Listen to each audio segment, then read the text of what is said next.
दिंदा यस्सुम से कादरना में आपको सलाम पहुँचे। आज हम यहाँ तहसील टाउन में आए हैं, मीर खान गोट के अंदर आए हैं। यहाँ जो है बाप बेटे की जो है डेथ हो गई थी। वो सेवरेज लाइन जो है उसको जो है वो क्लियर कर रहे थे और वो एक अरसे से बंद थी।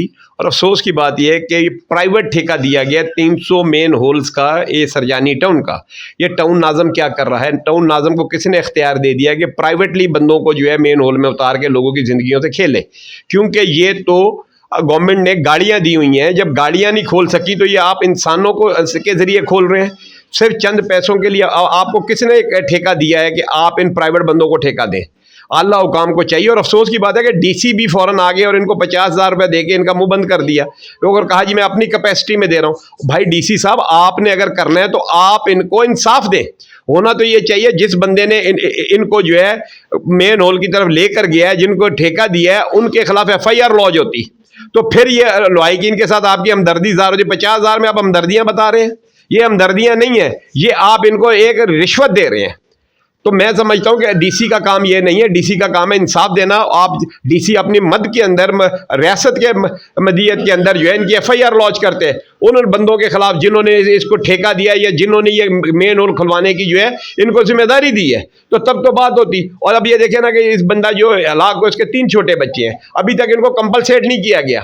सिर्फ 40,000 रुपये तदफीन का दिया टाउन की तरफ से और डीसी साहब ने 50,000 रुपया दिया, जो कि सरासर ज्यादती है, सरासर जुल्म है। और होना तो चाहिए कि इनको तदफीन से पहले इनको जो है कंपलसेट किया जाए, क्योंकि ये एक बहुत बड़ी चालाकी है। ये एक लॉलीपॉप मसीहों को दिया जाता है। जो बंदे भी ये मेन होल के अंदर डूब के मर जाते हैं उनके घर वालों को क्या किया जाता है, तदफीन के पैसे दे दिए जाते हैं और बड़ी हमदर्दी दिखाई जाए। सारे अदारे वाले, सारे जिम्मेदार आते हैं। उसके बाद जब तदफीन हो जाती है तो फिर ये बेचारे चक्कर ही काटते रहते हैं। फिर वो ना नाज़म नजर आता है, ना काउंसलर नजर आता है, ना कोई डीसी नजर आता है, ना कोई एसी नजर आता है। तो खुदारा ये जुल्म बंद किया जाए। और मसीहों से भी मैं अपील करता हूँ, खुदारा ये सेवरेज के मेन होल में उतरने का काम बंद किया जाए। सुप्रीम कोर्ट का ऑर्डर है कि बगैर सेफ्टी के आप ना जाएं। और ये आप याद है कि ये बहुत गलत बात है जब आप गंदे पानी में अपने आप को उतारते हैं। ये एक कोई भी ना खुदा पसंद करता है ना इंसान पसंद करता है। खुदारा ऐसे कामों से बात है। मेहनत के और भी रास्ते हैं। तो मेरे साथ उनकी बेटी है, मैं उनसे भी पूछूंगा कि बहन आप बताएं कि क्या हुआ है। बेटा बताएं।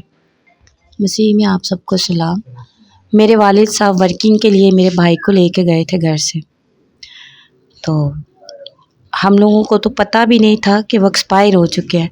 हमें लोगों ने आके बताया है कि वो अब इस दुनिया में नहीं है। फिर हम लोग गए हैं बासी शहीद हॉस्पिटल, तो वहाँ जाके हमने जब देखा है तो हमारी तो दुनिया ही उजड़ गई। हमारा बाप और भाई और बच्चा वकास तीनों एक साथ ही इस दुनिया से चले गए। मेरा भाई छोटा है और हम लोग काफ़ी डिस्टर्ब हैं, परेशान हैं। लोग काफ़ी आए हैं, लोग बोल के चले जाते हैं लेकिन कोई रिस्पॉन्सिबिलिटी नहीं है, कोई कंफर्मेशन नहीं है। तो देख लें, ये बहन भी वही बात कर रहे हैं, क्योंकि मसीहों को सिर्फ तसल्लियाँ ये जब तक तदफीन नहीं होती तो ये लोग बड़ी तसल्लियाँ देते हैं, फटाफट जो है तदफीन के पैसे दे देंगे। तो अब ऐसा सिलसिला नहीं चलेगा। अगर इन बच्चों को इंसाफ ना मिला, इस ख़ानदान को ना इंसाफ मिला, तो हम FIR लॉन्च भी कराएंगे। अगर पुलिस ने नहीं की तो हम कोर्ट के ज़रिए करवाएंगे और हम उस वक्त तक प्रेस क्लब के बाहर एहतजाज करते रहेंगे जब तक इस फैमिली को जो है इंसाफ नहीं मिल जाता, इनको कंपलसेशन नहीं मिल जाती। शुक्रिया।